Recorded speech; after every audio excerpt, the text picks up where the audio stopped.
आज मुख्यमंत्री भजनलाल शर्मा नए ग्रीनफील्ड एयरपोर्ट का शिलान्यास करेंगे। ये बड़ी खबर आपको बता रहे हैं। दोपहर 12 बजे सीएम पहुंचेंगे शंभूपुरा, जहां वो 1560 करोड़ की लागत से कोटा बूंदी ग्रीनफील्ड एयरपोर्ट का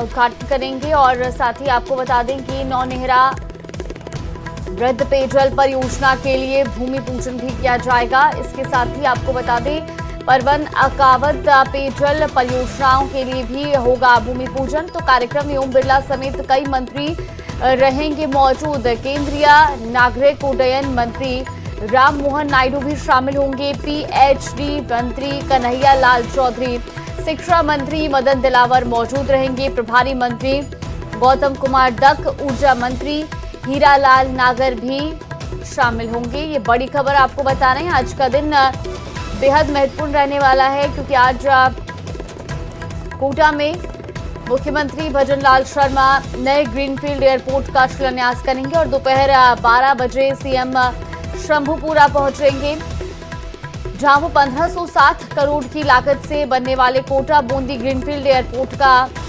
उद्घाटन करेंगे, शुभारंभ करेंगे। इसके साथ ही आपको बता दें कि नौनेहरा वृद्ध पेयजल परियोजना के लिए भूमि पूजन किया जाएगा।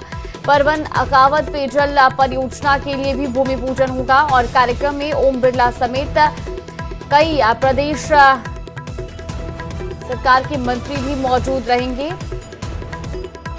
इसमें केंद्रीय नागरिक उड्डयन मंत्री राम मोहन नायडू भी शामिल होंगे। इसके साथ ही अगर हम बात करें तो पीएचडी मंत्री कन्हैया लाल चौधरी, शिक्षा मंत्री मदन दिलावर मौजूद रहेंगे। प्रभारी मंत्री गौतम कुमार दत्त और ऊर्जा मंत्री हीरालाल नागर भी शामिल होंगे। कोटा से ये बड़ी खबर आपको बता रहे हैं। जिंदाबाद जिंदाबाद जिंदाबाद, नरेंद्र मोदी जिंदाबाद जिंदाबाद जिंदाबाद। आप देख लेना कोटा का एयरपोर्ट का सपना। राजस्थान की सियासत एक बार फिर गर्म हो गई है। कोटा बूंदी ग्रीनफील्ड एयरपोर्ट के शिलान्यास से पहले ही कांग्रेस और बीजेपी आमने सामने आ गए हैं। पूर्व मुख्यमंत्री अशोक गहलोत ने भजनलाल सरकार पर निशाना साधते हुए दावा किया कि इस एयरपोर्ट प्रोजेक्ट की शुरुआत उनकी सरकार ने की थी और राहुल गांधी ने जनता को इसकी गारंटी दी थी, जिसे लेकर सत्ता पक्ष और विपक्ष में वार पलटवार जारी है। कोटा बूंदी ग्रीनफील्ड एयरपोर्ट का शिलान्यास 7 मार्च को होना है। इस परियोजना पर करीब 1500 करोड़ रुपए खर्च होने का अनुमान है और इसे क्षेत्र के विकास के लिए बड़ा कदम माना जा रहा है। पूर्व मुख्यमंत्री अशोक गहलोत ने इसे लेकर एक्स पर पोस्ट किया। उन्होंने कहा कि कोटा एयरपोर्ट प्रोजेक्ट की बुनियाद कांग्रेस सरकार के समय रखी गई थी। पूर्व सीएम ने दावा किया कि उनकी सरकार ने करीब 1250 एकड़ जमीन मुफ्त में आवंटित की थी और जरूरी मंजूरियां भी उसी दौरान मिली थी, लेकिन केंद्र सरकार की ढिलाई के कारण यह प्रोजेक्ट लगभग 4 साल तक फाइलों में दबा रहा। बीजेपी सरकार इस प्रोजेक्ट को अपनी बड़ी उपलब्धि के तौर पर पेश कर रही है। मुख्यमंत्री भजनलाल शर्मा की मौजूदगी में इस एयरपोर्ट की आधारशिला रखी जाएगी। बताया जा रहा है कि ये एयरपोर्ट कोटा और हाड़ौती क्षेत्र के व्यापार, शिक्षा और पर्यटन को नई रफ्तार देगा।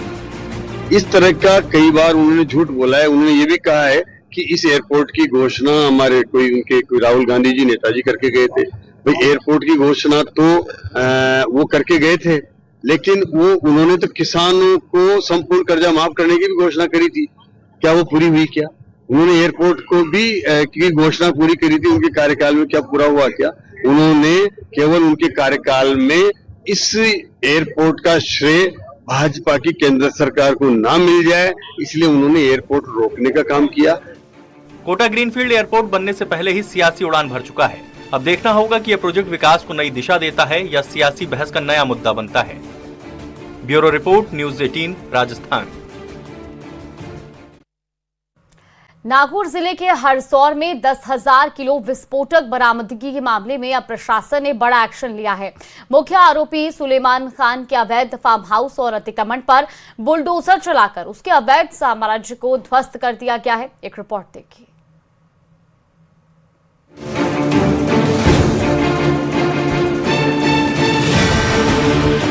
नागौर के हरसौर में बारूद किंग सुलेमान के खिलाफ प्रशासन ने एक और बड़ी कार्रवाई की है।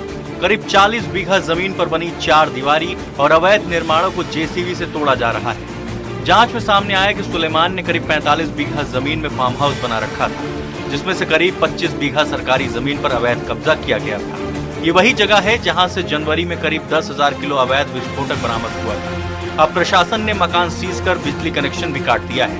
जिला कलेक्टर महोदय के निर्देशन में आज पुलिस और प्रशासन के द्वारा संयुक्त रूप से ये अतिक्रमण के खिलाफ कार्रवाई की गई। सुलेमान एंड अदर्स के प्रकरण के अंदर पुलिस के ने जो कार्रवाई की उसके बारे में डिप्टी साहब ने आपको अवगत करवाया। उसी प्रकरण में जब हमें सूचना मिली कि इसके द्वारा इलीगल इंक्रोचमेंट कर रखा है सरकारी जमीन को, जो कि गैर मुमकिन मगरा और पेड़ एंड वन विकास विभाग की काफी जमीन है, जिसके लगभग 25 बीघा के आसपास इसने पक्की और कच्ची दीवार, डोली, तारबंदी, डैम और वेल बना के अतिक्रमण किया हुआ, जिसको हमने चिन्हित कर लिया है। हमारी टीम के द्वारा सिम्बगान करके आज इसको कम्प्लीटली अतिक्रमण हटाया जाएगा। सुलेमान को अरेस्ट किया था विस्फोटक अधिनियम के तहत और भारी मात्रा में अमोनियम नाइट्रेट और विस्फोटक सामग्री से बरामद की थी और इसकी निशानदेही से बाकी 6 लोगों को हमने अरेस्ट किया था। ये काफ़ी समय से यहाँ पे ये हरसोर की रोड है और ये मेन रोड से काफ़ी अंदर है। ये अवैध विस्फोटक का कारोबार हो या सरकारी जमीन पर कब्जा, ऐसे नेटवर्क चलाने वालों को बख्शा नहीं जाएगा। नागौर पुलिस द्वारा करीब 1 महीने पहले जिले के हरसौर क्षेत्र में आरोपी सुलेमान के घर पर की गई कार्रवाई के दौरान मिले करीब 10,000 किलो अवैध विस्फोटक मामले में अब पुलिस ने आरोपी सुलेमान द्वारा करीब 25 बीघा सरकारी जमीन पर जो अवैध रूप से अतिक्रमण किया गया था उसे हटाने की कार्रवाई आज नागौर प्रशासन और पुलिस की संयुक्त कार्रवाई के दौरान हटाया गया। प्रकाश तंवर, न्यूज 18 राजस्थान, नागौर। सेवा आयोग यानी कि यूपीएससी ने सिविल सर्विस परीक्षा 2025 का फाइनल रिजल्ट जारी कर दिया है। चित्तौड़गढ़ जिले के रावतभाटा के रहने वाले डॉक्टर अनुज अग्निहोत्री ने पूरे देश में पहला स्थान हासिल किया है। अनुज की इस सफलता इस बात की मिसाल है कि छोटे शहर से निकलकर भी मेहनत और दृढ़ संकल्प के दम पर देश की सबसे कठिन परीक्षाओं में अव्वल स्थान हासिल किया जा सकता है। एक रिपोर्ट देखिए।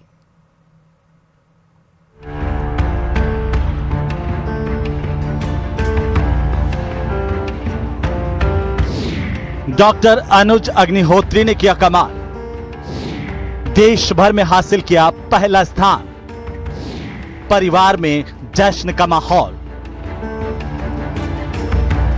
अनुज अग्निहोत्री के घर में जश्न का माहौल है, कदम ढोल की थाप पर थिरक रहे हैं। आखिर हो भी क्यों ना, उनके बेटे ने कमाल जो किया है। यूपीएससी की सिविल सर्विस परीक्षा 2025 में देश भर में पहली रैंक हासिल जो की है। चित्तौड़गढ़ के रावतभाटा के अनुज अग्निहोत्री इससे पहले भी यूपीएससी की परीक्षा 2 बार दे चुके हैं। 2023 में पहले प्रयास में एसडीएम दिल्ली और केंद्र शासित प्रदेश सेवा आवंटित हुई थी। उन्हें दिल्ली में एसडीएम के पद पर नियुक्ति मिली थी।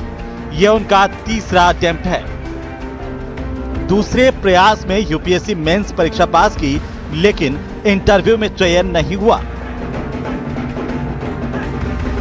तो नेचुरल सी बात है कि फैमिली जिसने पूरा सपोर्ट हमेशा बरकरार रखा, तो उसी को कहूँगा। और ये फर्स्ट अटेम्प्ट में आपने क्लियर किया? फर्स्ट अटेम्प्ट में मुझे दूसरी सर्विस अलोकेट हुई थी, डेनिक्स, जिसमें मैं अभी प्रोवेशन कर रहा हूँ, और ये मेरा थर्ड अटेम्प्ट है जिसमें मुझे फर्स्ट रैंक मिली। परिवार के लोग गर्व महसूस कर रहे हैं, बधाइयों का सिलसिला भी चल रहा है।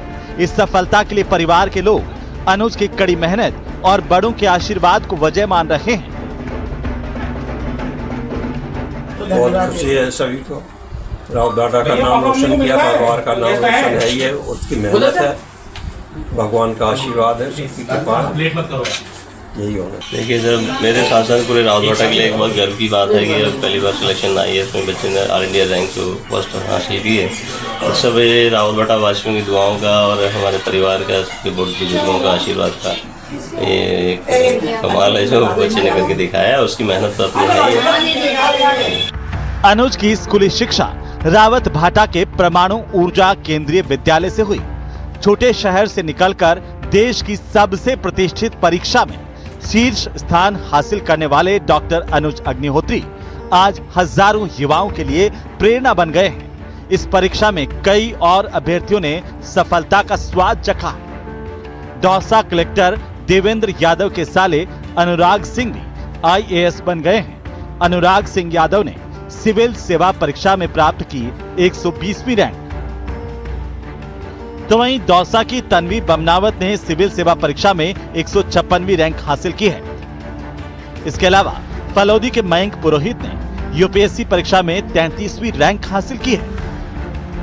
इसके साथ ही जैसलमेर के बोनाडा के रहने वाले प्रवीण रतनू ने सिविल सेवा परीक्षा में 499वीं रैंक हासिल कर परिवार और प्रदेश का सम्मान बढ़ाया है। ये कुछ ऐसे नाम हैं जिन्होंने अपनी कड़ी मेहनत से ये साबित कर दिया कि अगर ठान लिया जाए तो कुछ भी नामुमकिन नहीं है। Bureau report, news 18 Rajasthan.